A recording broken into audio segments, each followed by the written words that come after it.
இந்த வீடியோ பார்க்கும் பொழுது எனக்கு ரொம்ப ஆச்சரியமாக இருக்குது. ஏன் அப்படின்னா கிட்டத்தட்ட ஒரு 3-4 வருடங்களுக்கு முன்னாடி பப்ளிஷ் பண்ண அந்த வீடியோவை பார்த்து நிறையா கமெண்ட்ஸ் இது உண்மை அப்படிங்கிற ஒரு நல்ல புரிதலில் கமெண்ட் பண்ணியிருக்காங்க.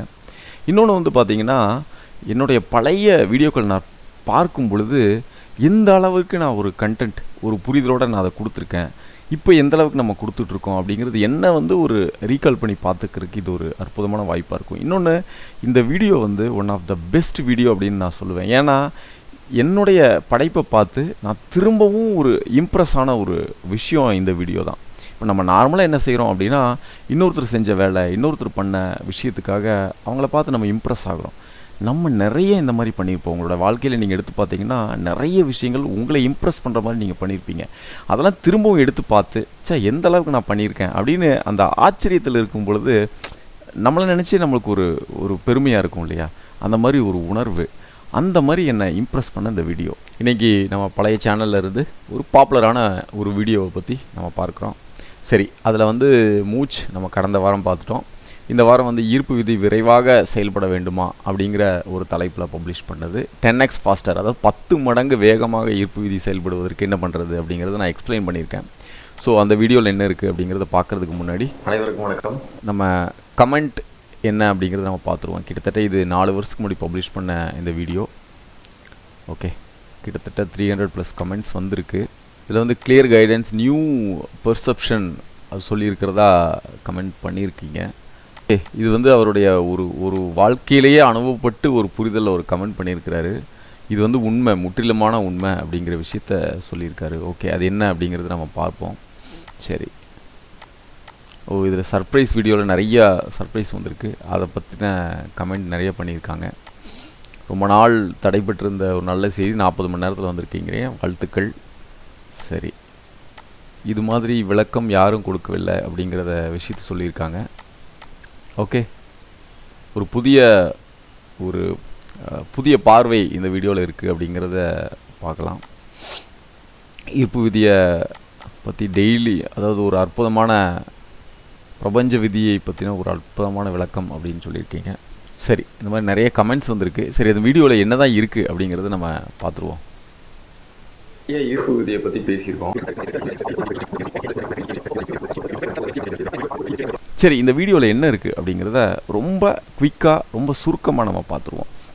முதல்ல இந்த வீடியோவில் 2 விஷயத்தை தெளிவுபடுத்தியிருக்கோம். என்ன அப்படின்னா, ஒன்று கிவர்ஸ், இன்னொன்று வந்து டேக்கர்ஸ் அப்படின்னு சொல்லிட்டு. இந்த உலகத்தில் 95% பக்கத்தில் டேக்கர்ஸ் இருக்காங்க, அதாவது பெறுபவர்கள். ஏன் இந்த பெறுபவர்கள் அப்படின்னா, நம்ம எதுனாலும் கூட இன்னொருத்தரை நம்பி இது எனக்கு தேவை, அவங்க எனக்கு கொடுக்கணும், இதுதான் எனக்கு வேணும், இது இன்னொருத்தர் பண்ணி கொடுக்கணும் அப்படின்னு பெரும் மனப்பான்மையிலேயே இருப்பாங்க. இந்த பெரும் மனப்பான்மையில் இருக்கிறவங்க முக்கால்வாசி தான் தனது அப்படிங்கிற ஒரு குறுகிய வட்டத்துக்குள்ளே இருப்பாங்க. எதுனாலும் எனக்கு தான், இது எனக்கு தான், இது எனக்காக, இது எனக்காக, இது எனக்காக, அதாவது தனக்கு எனக்கு அப்படிங்கிற 2 விஷயத்துக்குள்ளே அவங்க அடைஞ்சிருவாங்க. அவங்க எதை கேட்டாலும் இந்த 2 விஷயத்துக்குள்ளே இருப்பாங்க. அதாவது செல்ஃபிஷ் அப்படின்னு நம்ம சொல்லலாம். இன்னொன்று கிவர்ஸ் அப்படின்னு சொல்லலாம். இந்த கிவர்ஸ் வந்து பார்த்திங்கன்னா எதுவுமே தனக்காக அவங்க வச்சுக்கிறது இல்லை. மோஸ்ட்லி எல்லாத்துக்காக அவங்க பார்ப்பாங்க. ஒரு பெருந்தன்மையாக, ஒரு பெரும் மனப்பான்மையில் அவங்க இருப்பாங்க. ஸோ இது வந்து நிறைய பேர்த்துக்கிட்ட நம்ம பார்ப்போம். நிறைய பேர் பெரிய ஆளுகிட்ட பார்க்கும் பொழுது அவங்க வந்து இந்த சின்ன விஷயத்தெல்லாம் எப்படி அப்ரோச் பண்ணுறாங்கன்னு பாருங்களேன். அந்த கடைசியில் இருக்கக்கூடிய ஆட்கள் கூட ஒரு பெனிஃபிட் அடையணும் அப்படிங்கிறதுக்காக நிறைய விஷயங்களை செய்வாங்க. அவங்களுக்கு எல்லா விஷயமே எப்பொழுதுமே கைகூடி கொண்டே இருக்கும். தான் தனது அப்படிங்கிறது இருக்கிறத விட இந்த மாதிரி, அதாவது கிவர்ஸ் பாயிண்ட் ஆஃப் வியூவில் திங்க் பண்ணும் பொழுது அது நமக்கு இன்னொரு மிகப்பெரிய ஒரு புரிதலையும் அனுபவத்தையும் கொடுக்கும்.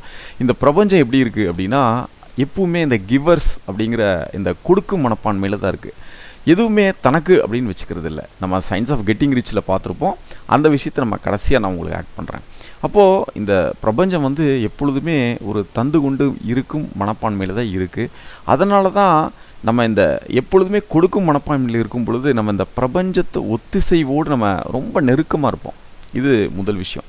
இரண்டாவது வந்து பார்த்திங்கன்னா, இதில் நம்ம செல்ஃபிஷாக இருந்தாலும் கூட அடிப்படை உண்மை என்னன்னு பார்க்கும் பொழுது, நம்ம எந்த விஷயத்தை செஞ்சாலும் நம்ம தனக்காக செய்வதில்லை அப்படிங்கிறத நம்ம புரிந்து கொள்ள வேண்டும். இப்போ நமக்கு பசி அப்படிங்கிற ஒரு உணர்வு வருது. ஏன் வருது அப்படின்னு பாருங்கள். பல கோடிக்கணக்கான செல்கள் நுண்ணுயிர்கள் நம்ம உடம்புல இருக்குது. அதுக்கெல்லாம் ஒரு தேவை உணர்வு வருது. அப்போ அது பசி அப்படிங்கிற ஒரு உணர்வை நம்மளுக்கு கொடுக்குது. உடனே நம்ம என்ன செய்கிறோம்? நம்ம சாப்பாடு செஞ்சு நம்ம சாப்பிட்றோம்.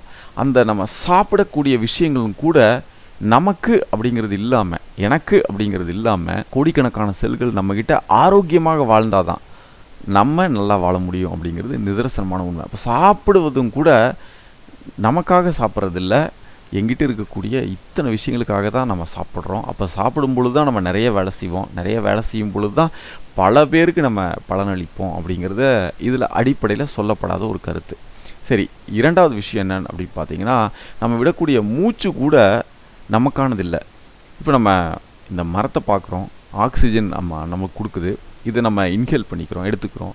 திரும்ப நம்ம கார்பன் டை ஆக்சைடு கொடுக்குறோம், அது இன்ஹேல் பண்ணிக்குது. அப்போது அது நன்மையாக வாழ்வதற்கு தான் நம்ம கார்பன் டை ஆக்சைடு கொடுத்து கொண்டு இருக்கோம் அப்படிங்கிறது கூட ஒரு அற்புதமான செய்தி நான் பதிவு பண்ணியிருக்கேன். இரண்டாவது விஷயம் வந்து பார்த்திங்கன்னா, நம்ம மூச்சை அப்படி இழுத்துக்கிட்டே இருக்கணும் அப்படின்னு சொன்னிங்கன்னா முடியாது. ஒரு 10 செகண்ட் 15 செகண்டுக்கு மேலே இழுக்க முடியாது. அதே மாதிரி மூச்சை விட்டுக்கிட்டே இருக்கணும் அப்படின்னாலும் கூட முடியாது. அப்போது ஒரு பேலன்ஸ்டாக இருக்கணும். வரணும் போகணும், வரணும் போகணும் அப்படிங்கிறது இதே போல தான். எல்லாமே இதே போல தான்.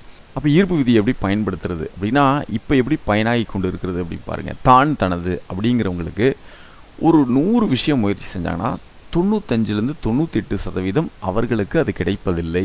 1% தான் அவர்களுக்கு அது கிடைக்கிறது. இது அந்த கிவர்ஸ் இருக்காங்க இல்லையா, தந்து கொண்டே இருப்பவர்கள், கிவர்ஸ், அவர்கள் வந்து பார்த்திங்கன்னா 100 விஷயத்தை முயற்சி பண்ணாங்கன்னா 98% அவர்களுக்கு கிடைத்து விடுகிறது. 2% தான் அவர் கிடைப்பதில்லை. அப்போ இங்கே அடிப்படை என்ன அப்படின்னா, தனக்காக ஒரு விஷயத்தை வேண்டுபவரை விட பிறருக்காக என்ன வேண்டுதல் வைத்தாலும் அது இந்த இயற்கை அள்ளி கொடுத்து விடும் அப்படிங்கிறத இங்கே முக்கியமான செய்தி. சரி, இதை எப்படி அப்ரோச் பண்ணுறது அப்படின்னா, ரொம்ப சிம்பிளாக உங்களுக்கு தேவைகள் எதுவாக வேண்டுமானால் இருக்கலாம். அந்த தேவைகள் உங்களுடையது இல்லை அப்படிங்கிற ஒரு முடிவுக்கு வாங்க. அந்த தேவைகள் அடைந்த பின்னாடி யாரெல்லாம் நன்மை பெறுவார்கள் அப்படின்னு நீங்கள் விஷுவலைஸ் பண்ணி பார்த்தீங்கன்னா உங்களுக்கு தெரியும். சரி, ஒருத்தர் வந்து பெரிய பிஸ்னஸ் பண்ணி ஒரு பெரிய ஆளாக வரணும் அப்படின்னு நினைக்கிறாருன்னு வச்சுக்கோங்களேன். அவருடைய டீப்பாக உள்ளே போய் பார்க்கும் பொழுது அவர் நிறைய பேருக்கு வேலை வாய்ப்பை கொடுப்பாரு. அதில் நிறைய டேக்ஸ் கட்டுவார். அதுக்கப்புறம் அவர் உற்பத்தி செய்யக்கூடிய பொருளை நிறைய பேர் அதை பயன்படுத்துவார்கள், நிறைய பேர் பலனடைவார்கள். இப்படி ஒரு மிகப்பெரிய ஒரு மன விரிவு கொண்ட மனப்பான்மையில் உங்களுடைய தேவைகள்லாம் நினச்சி பாருங்கள். உங்களுக்கு ஒரு தேவை இருக்கிறது, அது நிறைவடைந்து விட்டால் யாரெல்லாம் பலன் பெறுவார்கள் அப்படின்னு பாருங்கள். சரி, சிம்பிளாக உங்களுக்கு ஒரு வேலை கிடைக்கணும் அப்படின்னு நீங்கள் நினைக்கிறீங்கன்னு வச்சுக்கோங்களேன். ரொம்ப நாள் வேலை கிடைக்கல, இப்படி திங்க் பண்ணி பாருங்கள். வேற ஒரு பெர்செப்ஷனில் திங்க் பண்ணி பாருங்கள். இப்போ உங்ககிட்ட நிறைய திறமை இருக்குது, அந்த திறமையை அந்த கம்பெனிக்காக பயன்படுத்துவீங்க. அந்த கம்பெனி வளர்ச்சியை நோக்கி மேலும் மேலும் சென்று கொண்டே இருக்கும். கம்பெனிக்கு நிறைய வருவாயை நீங்கள் உங்களுடைய திறமை ஈட்டி கொடுக்கும். ரெண்டாவது, உங்களுக்கு ஒரு வருவாய் இருக்கும். இந்த வருவாயினால் உங்களுடைய குடும்பத்தார் எல்லாருமே மகிழ்ச்சிகரமாக இருப்பாங்க. நிறைய செலவு பண்ணுவீங்க, நிறைய இடத்துல சுற்றுலா போவீங்க, அங்கே நிறைய பேரை பார்ப்பீங்க, நிறைய பேர்த்துக்கு நீங்கள் பணம் கொடுத்து பல பொருட்களை நீங்கள் வாங்குவீங்க. அப்போது அவர்களும் பலன் பெறுகிறார்கள். இப்படி ஒரு ப்ராடர் மைண்ட் செட்டில் நம்ம திங்க் பண்ணும் பொழுது இந்த பிரபஞ்ச உணர்வோடு நம்ம மிக நெருக்கமாக சென்று கொண்டு இருக்கிறோம் அப்படிங்கிறது நீங்கள் புரிந்து கொள்ளலாம். அப்போ நம்ம நினைத்த விஷயத்தை ஈஸியாக மிக எளிமையில் நாம் பெற்றுவிடலாம்.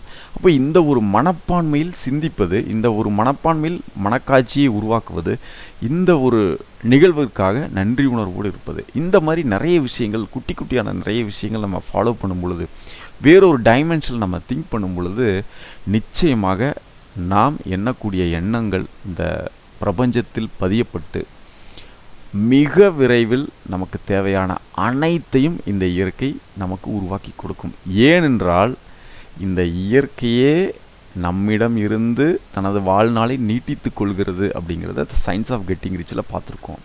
அப்போ இந்த இயற்கையோட தன்மைக்கு நாம் நெருங்கும் பொழுது அது இன்னமும் வேகமாக பெற்று கொடுத்து விடும். ஏன்னா எல்லாமே இந்த இயற்கையே எல்லாத்துக்கும் கொடுத்து கொண்டே இருக்க முடியாது. நம்மளை மாதிரி பல மனிதர்கள் மூலமாகத்தான் நிறைய விஷயங்களை கடத்தி சென்று மற்றவர்களுக்கு பலன் கொடுக்கும் வகையில் செய்ய முடியும். அதற்கு நாம் உறுதுணையாக இருக்கும் பொழுது நம்மளுடைய அனைத்து அனைத்து எண்ணங்களும் நிறைவேறும். இது நீங்கள் விரைவில் நீங்கள் பார்க்கலாம். அப்போது இந்த மாதிரி ஒரு மன விரிவு கொண்ட ஒரு மனப்பான்மையில் சிந்திப்பது, அதில் செயல்படுவது தான் ஈர்ப்பு விதியை மிக வேகமாக செயல்படுவதற்கு இது ஒரு அற்புதமான ஒரு விஷயமா இருக்கும். சரி, இந்த வீடியோ பற்றி என்ன நினைக்கிறீங்க அப்படிங்கிற அந்த விஷயத்தையும் நீங்கள் எனக்கு கமெண்ட்டில் ஷேர் பண்ணுங்கள். இது ஒரு புதிய ஒரு பார்வையாக இருக்குது அப்படின்னு எத்தனை பேர் நினைக்கிறீங்க? இந்த விஷயத்தை நீங்கள் எத்தனை பேர் பயன்படுத்தணும்னு நினைக்கிறீங்க அப்படிங்கிறதையும் கமெண்ட்டில் சொல்லுங்கள். இனிமேல் எதை செய்தாலும் இப்படி ஒரு கிவர் அப்படிங்கிற இந்த பாயிண்ட் ஆஃப் வியூலேயே, இந்த ஒரு பார்வையிலே செயல்பட்டு பாருங்கள். உங்களுடைய அனுபவங்களை கமெண்ட்டில் ஷேர் பண்ணுங்கள். மீண்டும் இன்னொரு அற்புதமான வீடியோவில் கூடிய சீக்கிரம் உங்களை சந்திக்கிறேன். அதுவரை நன்றி.